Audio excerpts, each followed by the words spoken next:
Welcome to the Casual Adventure Notes podcast, the Ken podcast, lazy, easy listening about little life's adventures. And lessons. I'm Doz.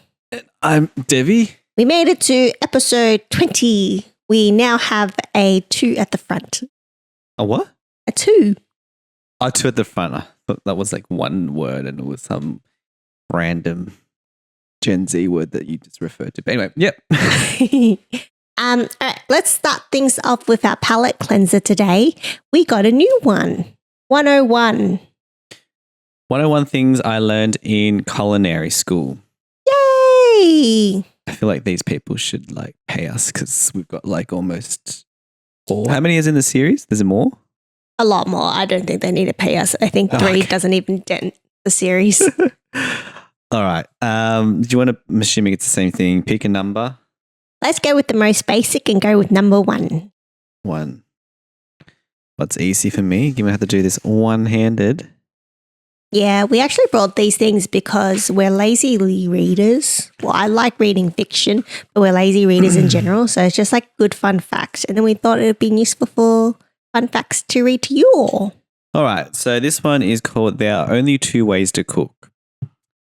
And then starts with dry cooking directly exposes food to heat using radiation, convection, or oil.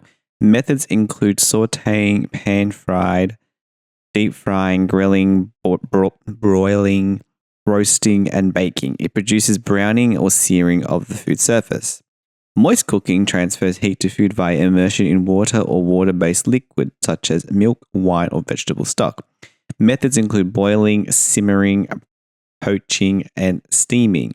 Foods are not brown and are usually tender when done. In sous vide, French for under vacuum, a food is sealed in plastic or glass and heated for a long time in hot water. This makes it an in-between method in which the water does not contact the food despite being the heating medium. In braising and stewing, dry and moist cooking are typically combined by first searing meat with dry heat and then simmering it at length in liquid. And then it just has a picture of dry cooking, which has oven directly on a sort of a grill or pan frying, and then moist cooking, which is just a pot with water in it. So they summarize that cooking is wet or dry, only 2 types. But then under Correct. that, there's, I assume, is multiple subcategories. This is a 101 fun fact, so it's not as detailed, right? Yeah, that's correct. It's just saying it pretty much can be, it's under either the umbrella of dry cooking or moist cooking. If it's deep fried in oil, is that wet or dry? That is called dry cooking. It says dry cooking methods include deep frying, which doesn't make sense because it is in oil. Oil or liquid, or is it? Maybe because oil isn't a water-based liquid. Oh. So then by technicality, it is now in the dry cooking category. How interesting. What is broiling? Broiling is when you it's like really, really, really hot. Like there's a broil setting on your oven where it makes it really hot on top and then you like chuck something in so it like melts the cheese. Similar, but broil is like hotter and like more just direct. Is it kind of like a flash hot thing. Is it kind of like those like very common in Japanese kitchens where they got that like the world's tiniest grill installed in the kitchen inbuilt and it's like for like fish? Is that broiling or is that still grilling? I think that's just a mini oven. Or just the tiny fish, that specific sardine fish. What fish is it that they eat? Is it, you know what I'm talking about? Mackerel, that's it. Yeah. I think they eat all sorts of fishes, but I think in Japan that's just more like a efficient thing because most of their homes are small, especially in like the main cities. So they don't have like a full specced out kitchen. So having like little things for just like individual meals kind of makes sense. That's true. Logically. It's very specific for just like a fish, but maybe because fish is such a widely consumed dish, grilled fish, that's why it's common. Yeah. Sort of like apparently like it's not very common like in the UK to have aircon. So What? a lot of houses don't actually come with aircon. They come with a fan and heating because it's always just generally quite cold. Whereas obviously in Australia, like pretty much, part of just general, acceptable living standards, you need like aircon because we have very hot, sweltering, wet and dry summers. So, okay, that kind of makes sense. It's kind of all bespoke based on the, the country and the people's Ultra client. preferences. Yeah. Is that true? Is it common to have aircons in most Aussie homes? I thought that was a privilege. Well, most new home builds, new new apartments and stuff, like they definitely will have it, like you expect it for a brand new build. Maybe for like some house that was like 50 years old, like no. But a lot of times now they've just installed it and it's like a split system thing where they can sort of easily retrospectively install it without doing too much, what's it called, like internal pipes and stuff like that. It's just like sticking a thing and then having the aircon unit on the outside and done. I think about all of life's luxuries in the modern day and how we are no longer made to survive in the wild. Yeah, I think any minor convenience just kind of agitates me. So I think we've become a bit too cushioned. Domesticated. Yeah, even like now, like for example, like driving an electric car now, like having transitioned from petrol fuel based to electric. I just can't imagine having to like go to a dirty petrol station and having to like pump fuel in every so now and then always having the prices and always having to sanitize my hands because I always feel like those what do they call, like little the pumps. The pumps are always like greasy and dirty, and then I just feel gross after I touch them. They get a lot of people touching it every day, right? That too, and I'm assuming they don't really go out there and clean it every single time someone uses it. But I do miss the random like things some of those petrol stores used to sell. Sometimes they'll have like really random snacks that you'll just come across, when you're just waiting in line to pay. And you're like, oh yeah, I'll grab some like packet of lollies or, something. Like gas stop snacks are kind of the best snacks. There's like a novelty to it, even though you pay like an overpriced thing for it because it's like supposed to be convenience out of the way. Like I can't imagine how much it would cost them to stock this stuff. Yeah, most of them now are like owned by the main supermarket place that they just stock their own. Just classic big corp stuff taking out small businesses. But then they charge the same prices that they would charge in their normal supermarket, so it ends up working out being cheaper. It's great for the everyday consumer, but it sucks for all the small business owners trying to just do their own thing. Yeah. All right, let's dive into our main course today, which is food themed, which is also why we wanted to introduce that 101 book theme today. So I was thinking the other day as I was eating fish and chips, and fish and chip is very oily and deep fried, but it's so good. It's just nice. It's like a staple in a lot of households. And I was like thinking about how good it was because I don't eat it that often. So when I do eat it, I deeply appreciate it. And it made me trigger a memory from when I did a health class back in school. And the teacher said something, I don't remember the context of the question, but she just made a statement. She goes, of course you like oily food. It has a good mouth feel. So what? A good mouth feel. Like it feels nice in your mouth. It's like oil feels nice in your mouth. Therefore, you like oily food. Of course, you have that association. I never thought of it as that. I just associated deep frying or oiling using oil gives you a nice crispy texture or browning of food, which adds to the flavor more than the oil. I thought the oil was just more needed to get that texture and outcome. Or texture also adds to mouth feel. Okay, I guess I don't know. I don't really eat oil by itself, so I can't really. Maybe I should try and then see if it's the spot. I don't know if it like would be okay on its own. I think I have ate oil and stuff. I don't think like you would be able to like consume a large quantity. But there's a reason like people like dress their salads in like a lot of like good olive oil and stuff like that, and it feels nice. That's more to because salad by itself is so dry. Yeah, so it's adding to it. It's changing so it's the making it wet, like a dressing. Yeah, but if you add water to it, it's not as good. It doesn't have the same effect, true. right? So Yeah. it made me think. And I did not do very well in science in schools. So Food science or food tech? no, science in general. Science, food tech. I just couldn't logic. I still can't really logic today, to be honest. But I never really comprehended like how our biology works and how food science works, and it never really clicked. But I have a fully developed frontal lobe now, so I have better critical thinking. I hope that's the perk of adulthood. And I hope it's actually accurate. So I did some Googling after I kind of like triggered that thought to understand it a little bit more. And it's very interesting, at least for our generation, we kind of grew up with, like we ate whatever we want, but then we also moved into this weird diet culture phase, which was quite toxic, where we just had bad association. Like we had quotation mark bad food.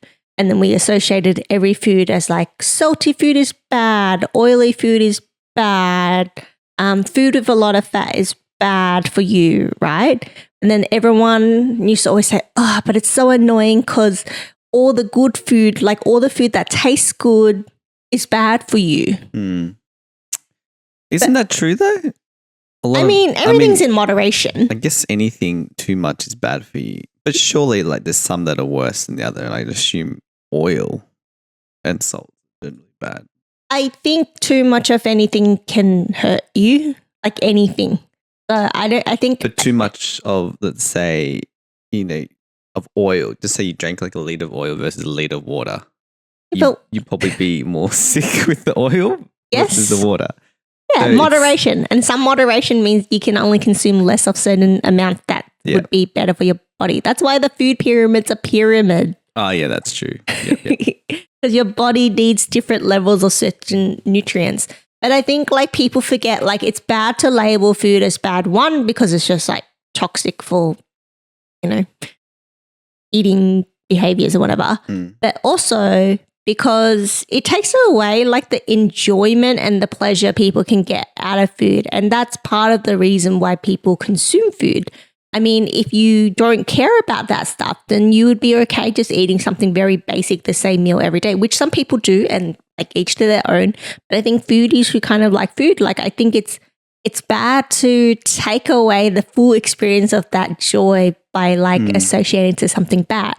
Yeah, food is life. I mean, I personally like always look forward to food the most every day. And even when you go on holidays, it's like experiencing other culture foods.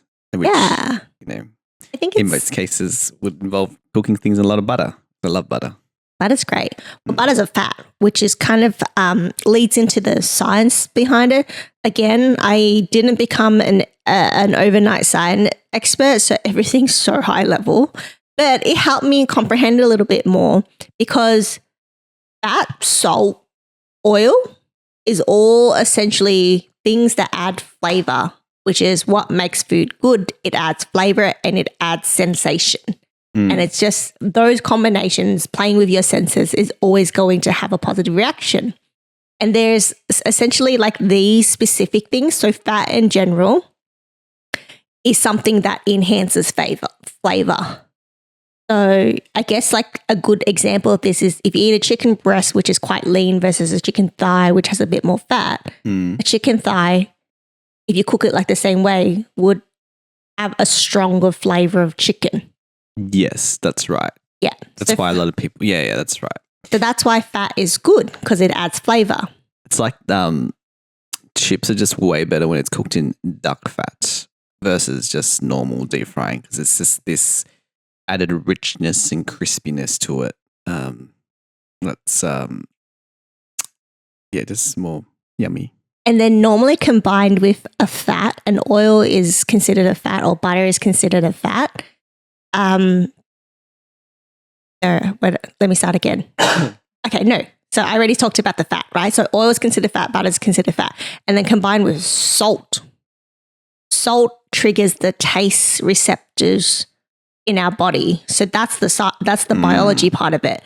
So it has a physical reactions in your body where it activates something to release dopamine. I want to say dopamine, but I don't know. Endorphins or dopamine? I think dopamine. Yeah. I mean, they're both good hormones that makes you feel good, right? Yeah.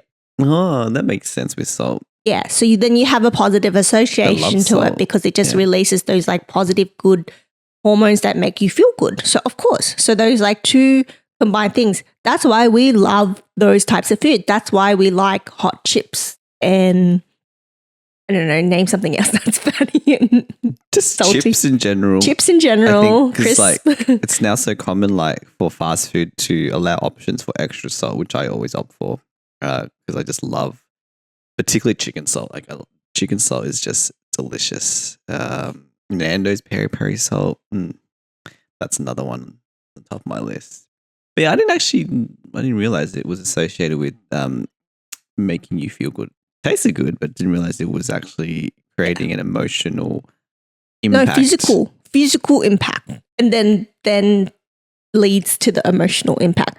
It's a brain response. Same with sugar as well? Yes. So sugar also opens up your taste receptors or whatever. Because I always remember like hearing like people say it's a reward system. Like they associate saying, "Oh, instead of doing it, you can get the same pleasure from eating chocolate." And I was like, "Oh, okay," but that makes sense now because you're saying it hits your physical and emotional good vibes. And it's like good to have like a bit of salt in your diet because you actually physically need salt as well to maintain like your levels of electrolytes in your body, which kind of like retains like water to keep you hydrated and stuff like that, like a level to it. But again, too much of anything can hurt you. If you have too much salt, you probably don't drink enough water to kind of counter that. So then you're holding too much and then you're probably going to dehydrate yourself. So is MSG a salt? MSG is an artificial salt. Yeah, because it's produced by a human. It's a science seasoning thing. We spoke about it in a couple podcasts about. This maybe referred to. Should have watched that before we talked about this. But it's like it's an artificial, like whatever. Season. Yeah, it's an artificial seasoning. It's like, but like when you use the word artificial, again, people have a bad association to it. But it's good because it like triggers that umami flavor, which I would say probably does the same thing. If I'm honest, as salt. Yeah, it either does that or it adds the flavor. Like whatever it does enhances good. The flavor. It does good for food, and it's probably like equivalent of like having salt in your diet. So there's nothing to kind of like be negative about it.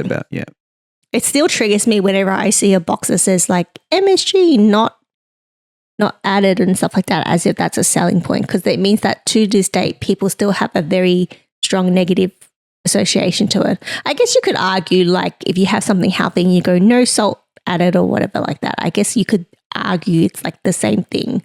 But I think it's like put in there. Are you rubbing the microphone on your face? Because I can hear noise. Yeah, sorry. Didn't realize it was actually going through the sorry, my bad. That's cool. Bit of ASMR for everyone, but anyway. Yeah. And then I heard the reason why it's like common for people to say, oh, sugar's like a drug because you get really addicted to it. It's because sugar in comparison to salt actually your body will have a stronger response to that. So then you have a stronger brain reward reaction to it. Like it's probably like more dopamine and I keep saying it wrong. I also keep picturing the dog as well. Dog? What dog? The Dobermans. Oh, Doberman. Like whenever I hear the word dopamine, I think Doberman, and then I just only see the dog. What is it? Yeah, I'll Google it. Google what? How to spell it, then I'll pronounce it. Oh, yeah. I'm not very good at it. Dopamine. Yeah. What was I saying? I think you're saying dopamine. I don't know what you're saying. Anyways, but it releases more of that. So then people feel very good, hence the potential to become addicted to it. That makes sense because sugar is very addicting. I think I've like been cutting out sugar like progressively, and now I'm not really like craving like chocolates and lollies and ice cream. I still like occasionally, but I find like after I've eaten it, I'll go through a phase of just consecutively eating sweets. Because I just, after I've had it, I really want it again. Yeah, because you feel good when you eat it. And then after I run out, I'm like, I get a bit like depressed. But then after that period without it, I get sort of back to my normal, natural. I'm assuming you naturally produce dopamine without sugar stimulating. Yeah, there's as well. like other ways to produce dopamine. Like that's why people go to the gym produces adrenaline. Is it endorphins or in general? Endorphin? I think it's both. I don't know. But have you heard like people say like, or like runners who run, like they're like, oh, when you hit a certain point, you get runner highs, and that's why everyone loves it. I just thought it was because like your body is needing so much oxygen that you almost like lose you're in that state of losing consciousness because you're not getting like enough oxygen in your body to supply what is needed, and hence you're going through this euphoric state. I went through a phase where I was doing a lot of cardio, and I can tell you I did not hit that that high. runner high. And I was doing that like Stairmaster thing, which was like the worst. I just have like nightmares about that. But that's now sort of always my main driver to not excessively eat and put on weight, because I'm like, I do not want to ever do the Stairmaster ever again. But in the months I was doing like a lot of cardio where I was almost fainting. Oh my God, that's bad. I'd never hit this high. So I kind of feel like that's just a lie. Yeah, I think that's just the delusion that they decided to live in to continue their healthy lifestyle or fitness. Or maybe it's like their marketing strategy that has no scientific basis. Well, actually, probably should Google it. Maybe there is something like a study that they did. But anyway. I can't research fast enough. I don't like running because when I run for too long, I taste blood. I don't have the actual blood in my mouth, but like I taste the metallic thing, and then I hate that feeling, so I don't run. Oh, that's strange. I don't know where it comes from. I also like think I don't distribute my weight properly, like when I move in general. So I think when I run, I probably like put too much impact on something bad. So like I don't have a good time running. So the most cardio I do is like there's certain exercises in Reformers Pilates that gets your heart rate up, so that helps. And then I also do cycle like spin classes because you can sit down. I like exercise where you're laying down or sitting down. Or cycling. Cycling's a form of cardio, isn't it? Yeah, it is. So it's like probably the most I can do. And I think it's because there's like a machine to kind of like help force me to distribute my weight properly. And also I'm sitting down and I sometimes probably don't push myself that hard and not having that metallic feeling to swallow. Yeah, I'm sure like it's bad for your knees, particularly if you're like overdoing it. Like you're running like a fast pace, even on a treadmill, because you're like, think about the impact of like just lifting your foot like so quickly and then like almost. I guess the other thing is people get runner knees, and that's supposed to be like too much impact and they like injure themselves, right? Like that's also the other thing associated to running. Particularly, running. I think doing stairs is probably, if it's like, it definitely is much more tiring, but I feel like it might be more softer on your lower legs. Impact. Yeah, it's lower impact because maybe the speed isn't like crazy. Yeah, running.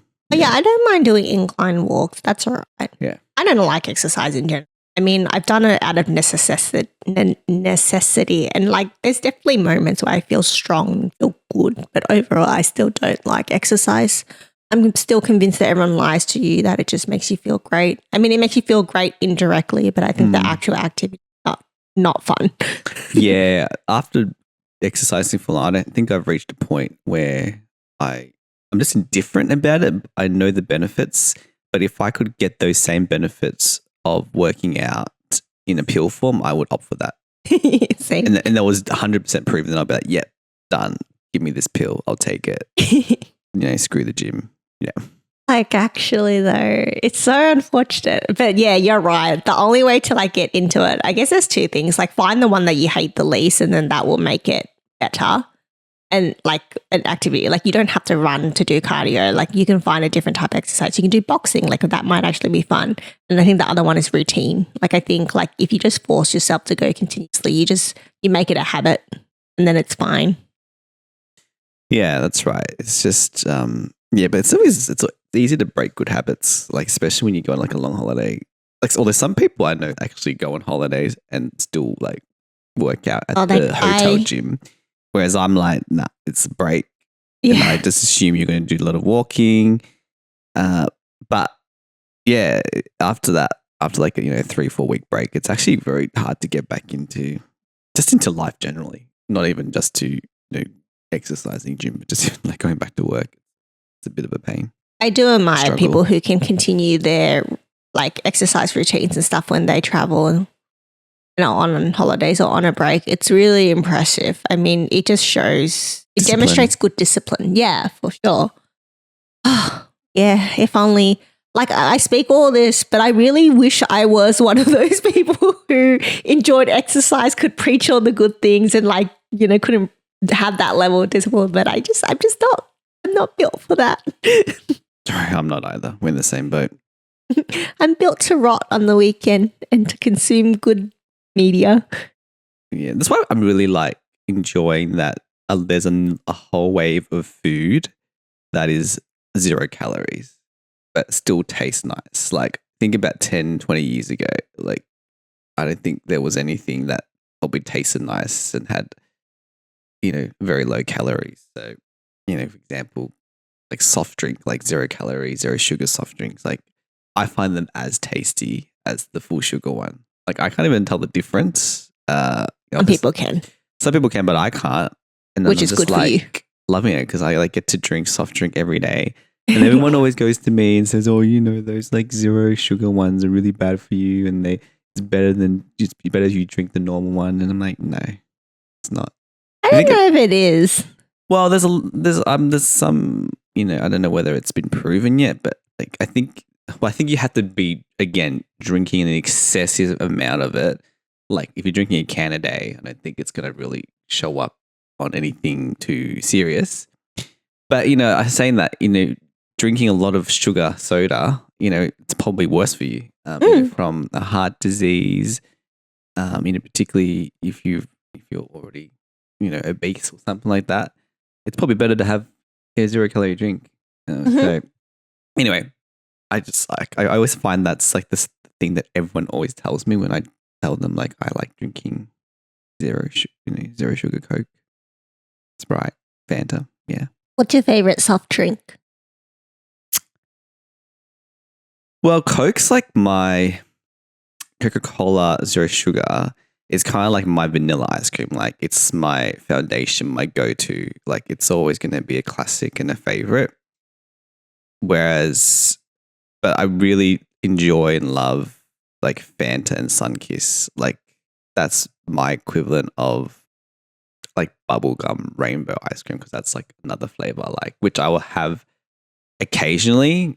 And when I have it occasionally, it just hits a spot that is just way better than, Coca-Cola. And then Sprite, sometimes when I want to change things up, but it's normally those two. And then occasionally I drink not Diet Pepsi, but Pepsi 0 sugar as well. But that's mostly because it's like default from like a certain fast food. Because like obviously it's like I think I think in every restaurant they either have Coke or Pepsi. They don't have both, do they? Because they're competitors. Yeah. So I think if the respective brand have if the respective brand has an agreement with the restaurant, then I think they just aren't allowed to stock the other one. Yeah. Well, anyway, because of that, it's like if I'm at a restaurant and I want like a cola, I'll just be like, okay, whatever. Pepsi's fine. Was it you who said back in the episode where we were just talking about cool marketing strategy, like back in the days when restaurants would open, like Coca-Cola or Pepsi or whatever, like this respective brand would give the restaurant a fridge, like a branded fridge? No, that wasn't me. Oh, did I say it? You've never heard this before. I don't recall you saying it either. Okay. So, cool story. So, like back in the day, I don't know if they still do it today, but when certain restaurants would open, salesmen from like Coca-Cola or respective like drink brands would come and then they would gift the restaurant a fridge. And it's a commercial fridge, but it's just branded. And then I don't know if it was always associated with like conditions like you can only stock out drinks or they like will offer like a discount thing, but it was their way to intercept into restaurants and become like the main supplier because it would be stupid to like have a Coca-Cola fridge and then stock Pepsi in it. Yeah, it's like when it's like part of the marketing. Like they'll just like gift like little free novelty things like, you know, like a neon sign or something. Mm. And then the restaurant will be like, oh, this is kind of cool. Let's put up as a decoration. And obviously when people come in, they're like, oh yeah, this place must be a Pepsi restaurant, not a Coca-Cola or vice versa. Yeah. It's pretty interesting. Pretty smart. It's like an incentive to purchase. Yeah, that's the only thing that I know. So that must be I mean, I don't know if there's any other brands or those where they have those sort of arrangements where it's like you either stock us or nothing else. Or not. Oh, I think a lot do. Oh, do they? Okay. Yeah, I think a lot do. But I think like Coca-Cola versus Pepsi is probably like just globally the most known. Sunkist? Sunkist and Fanta. Fanta. One of them's under Coca-Cola and one of them's not. So it's sort of the same thing. Okay. Oh, are you just talking about soft drink? I meant the exclusivity supplier thing is quite a normal clause in a lot of business negotiations because they'll also negotiate, like the restaurant or business will also negotiate like a discount for the exclusivity as well. Yeah. So it'll even be like, I'm trying to think of an example of another thing. Like the milk cafes news, not smaller cafes because smaller cafes just like purchase their own milk and they have their own choice. But it wouldn't be uncommon for milk representatives or salespeople to go out and like have a negotiate an agreement with a cafe. What are the milk brands? Sorry, I'm actually not familiar with that field. Milk brands, like let's say, so cafes have normal milk and then they have plant milk. So like normal milk. There'll be all these barista level ones. I can't name them off the top of my head because I drink oat milk. So oat milk, I can list a bunch of them. So there's Minor Figure, which is a UK milk. There's, I think it's called Nutty or something like that, which is another one. There's a Milk Lab one that's quite famous. Oh yeah, soy milk. Lab. There's like Bon Soy or there's Soy Boy. Like there's like alternatives. Yeah. And then these like brands, sometimes, not always, like I said, like there's a million cafes everywhere, so they can't possibly target every cafes. But for bigger cafes and stuff, they would send a salesperson to be like, hey, let's have an exclusive deal. Why don't you just serve our milk? That's why sometimes when you go to a cafe, like they literally have a sign to be like, serving Milk Lab milk. Oh, yeah, that's true. Yeah. Anyway, I'm not really too familiar with milk brands, so I still stuck with liquid examples, but it's like other things as well, I'm sure. Like it could be like bread or even like the plates and forks you use if you want to go that far. Oh yeah.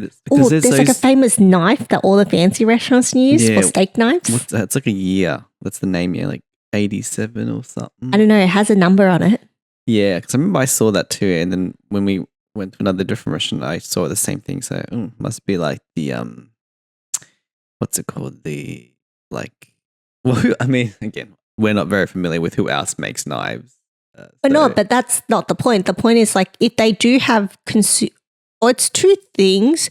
Like I think it's a perception thing. So it's a branding thing. So if all the fancy restaurants suddenly only use one type of steak knife, the next time you go to another fancy restaurant, if they're not using that knife, you might question it.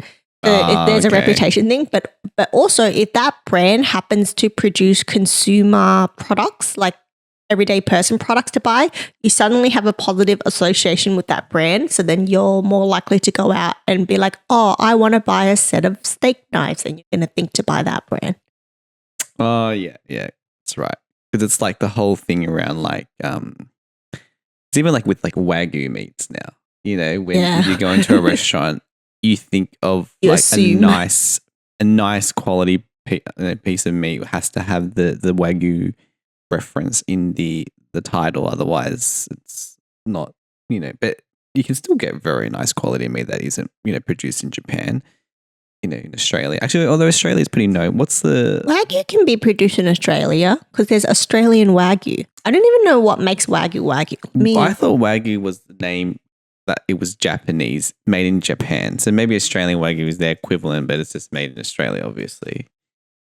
Wagyu is a premium breed of Japanese beef cattle known for its high level of marbling, which gives the meat a rich, buttery texture and flavor. So Australian Wagyu is when they import the cows from Japan and then they produce the meat in Australia. That must be why they can use call it Australian Wagyu. Today, Wagyu cattle are also raised outside Japan, particularly in the US and Australia, but strict standards regulate labeling to maintain quality.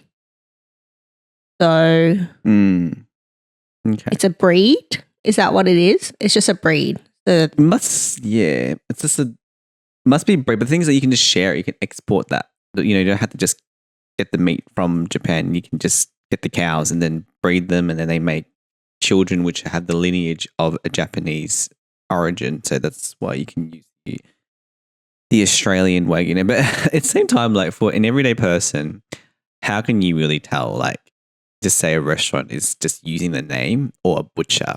You cannot really. How do you prove it? They said they have strict rules about how it's labeled. Yeah, and what you can say. People can lie, of course. Yeah, you can lie about anything. Use it. Yeah, exactly. And the everyday Joe isn't going to really know. I mean, I haven't been able to tell. I can tell if it's good or not. Yes, but whether it's just a good steak or is it a Wagyu? Oh, yeah, I can't tell my steaks apart. But I just know if it's yum or not, which is like good enough for me. Okay, vegans and vegetarians, if you haven't already tuned out, given what we're speaking about, might get a bit much if you care about the well-being of cows next. You know what's interesting?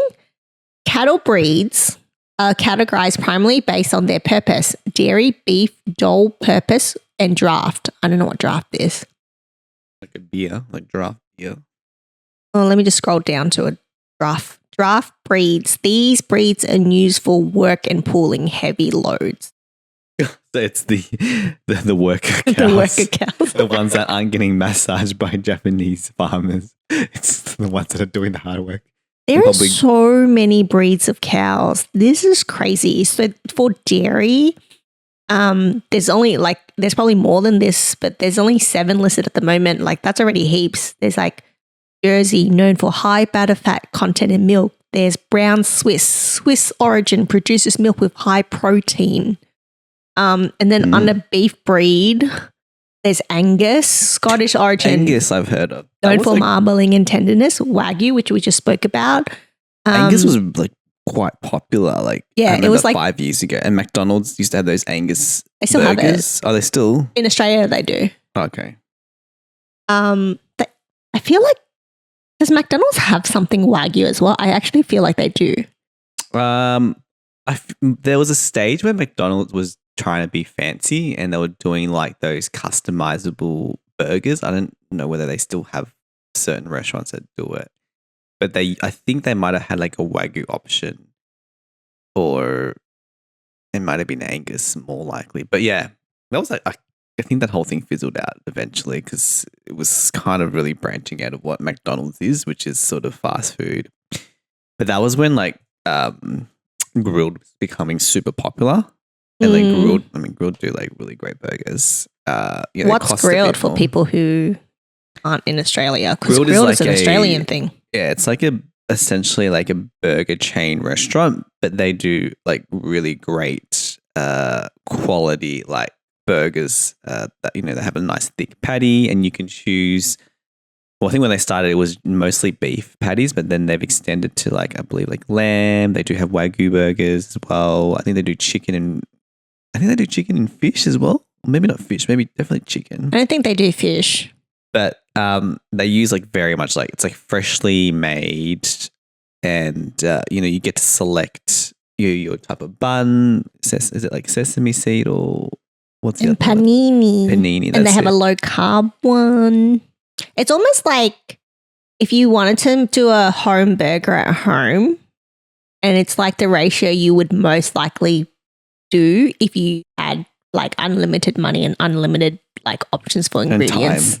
Because it's very like, they're very like like all the burgers, every time you order it, like they come out how they look in the picture.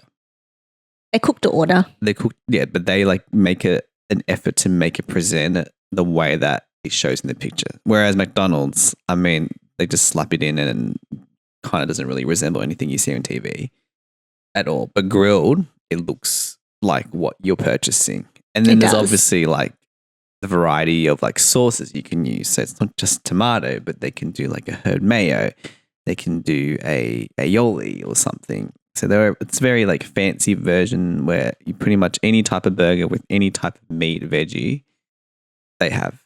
And they do really good chips as well. Like they had, I think that's like they did like what's called like herbed seasoned chips. Yeah, it's like a straight cut. Is it straight cut when it's just kind of straight cut. It tastes like Italian herbs. I don't know if it's Italian herbs or just like general herbs. It's very aromatic. That's it. Yeah. It's very aromatic. Anyways, and salt, but it's like good salt. Yeah, it's not like it's like a shards of salt almost. Yeah. Like you can see them like distinctly, and it's like they've shaved. It's like shaved salt almost. Yeah. Imagine getting to a point in your life where you appreciate different salt. But that salt does taste nice. I think it tastes better as well. I don't know what it is. Like flaky salt. Flaky soak is that's like the word. Flaky salt. Oh, I love flaky soak. It's so good. But you can't use flaky salt just to like season your food. Like it doesn't hit the same. But like if you like put flaky salt on a cookie versus like your table salt, it's just so different. Like don't know why. Yeah. But yeah, their chips are really good. So they're sort of they must. You say they're only Australia based? Yeah, I think they were founded in Victoria. Oh wow! Okay. Yeah. But anyway, so if you are traveling in Australia, definitely hit up a grilled. It is like you're paying for what you get. It's like you're paying like I think it's like it's $20 Australian. It's considered pricey for what would be deemed as like a franchise / fast foodie. Because like grilled is like normally in a food court. It's a restaurant. Like normally you dine in, but like it's normally like in a food court. So it's like that level. And then for that level, I guess like your meal can add up very quickly. Although to be fair, these days, if you like purchase a bunch of stuff from McDonald's, it almost equals almost the same. Yeah. I think the thing is with grilled is like you don't purchase it in a meal, you purchase the burger, then you add. That's how it adds up very Whereas fast. McDonald's, it's like comes in all a meal, like it comes all in one. And I think that was the one thing I had to get used to because I was like, oh, it's a bit pricey for just the burger. You can't have burger and not have chips and a drink. So then you end up spending like, at least like up to $30, to have the whole meal. But now I'm like, whatever, it's too good. Doesn't matter. It's worth it. Yeah, I love a good grilled burger. It's very yummy. I think that's it for today. Do you want to mention anything else? I mean, I could talk on and on about like all the different chips I love. Go on, try. Well, I can't really rank them. I probably should go through a phase of ranking them like chips. Schnitz chips. I think Schnitz is that also just Australian? This is Australian. Yeah, it was also founded in Victoria. Oh, damn, like Victoria is just leading the way with delicious fast food. But Schnitz is essentially, I think they started on just making burgers, salads using the chicken schnitzel, which is like a crumb chicken, which is, I think it's a deep fried. Yeah. Yeah, deep fried to get that crispy thing. And then they put it on top of like all these dishes. But they do like a really yummy, what I think is I assume is a beer battered chip because it's super golden, super crunchy, again, very aromatic.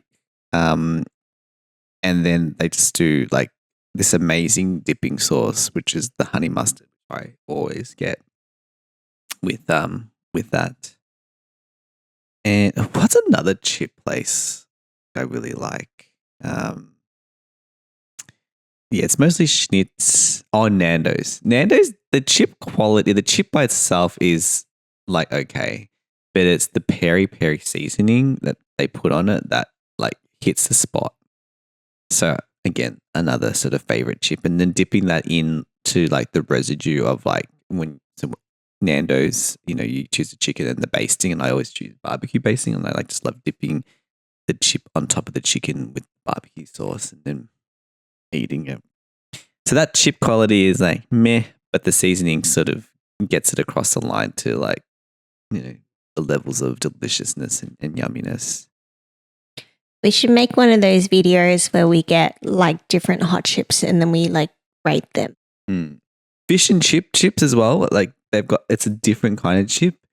They're always like in a cubey shape, I noticed. I don't know why. It must be the supply. Maybe they have some agreement with all the fish and chip shops that you have to use these cube-like chips.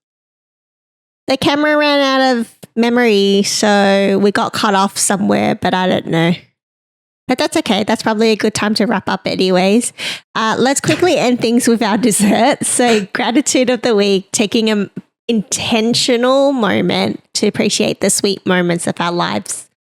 Anything you want to shout out or acknowledge? Sorry, I'm a little bit collecting my thoughts because of the random interruptions. Maybe you go first. Okay. So I am very grateful for... He's thinking as you're saying. I am thinking as I speak because it is a technique to sometimes stall by just dragging out other words. I'm grateful for like the shift. I've noticed a progressive shift in like food culture. So I think we were talking in this episode about how like when I was younger, I really played into the whole, this food is bad, I'm not allowed to eat any of that. It was pretty toxic, not going to lie. And I think I'm either grateful for my own progression or just progression in general. And so in like today's culture where like that isn't as prevalent as it once was, and people talk more about nutrition now and listening to your body and not labeling good and bad food, which I think is very good. I agree. I think no one should be made to feel bad just because they love eating, ice cream or chips or lollies or deep fried stuff. Mine is just on the topic of food. I just actually really appreciate in Australia how multicultural we are, and as a result there's so much variety of different cuisines available, and you actually really notice this when you travel into other countries, like the variety we have of particularly like Asian food, like so much Japanese, Thai, Vietnamese, Chinese food. It's like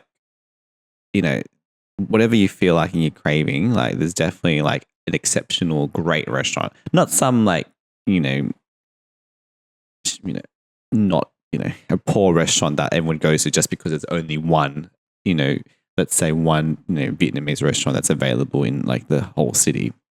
But yeah, I think very appreciative of the variety that is on offer in Australia, and hopefully we keep getting sort of more and more new cuisines to try and experiment in our own home. Awesome. And then meal preps are goals or things we're looking forward to either in the short term or the near term or the long term, whatever it is that we can think of that we're looking forward to, or a goal we want to acknowledge, because sometimes it's good to say things out loud. I can go first. So I don't know why I volunteered to go first when I actually didn't have anything in my head. I have something. Okay, go. I think I've been like trying to like come up with or just create some notes for a podcast to discuss, and I just haven't gotten around to it. So I want to try to put myself on the line and be accountable for next podcast to discuss something that I've been sort of following up for quite a while, and just sort of got re-triggered because I watched a documentary. So my sort of goal is to do notes so I can talk about it with everyone at the next podcast. Nice. I like that goal. My goal is to walk my dogs more. I also agree with that. The level of zoomies that I'm seeing at the moment, I'm like, ugh, I think they need to go outside and exert that energy. Mhm.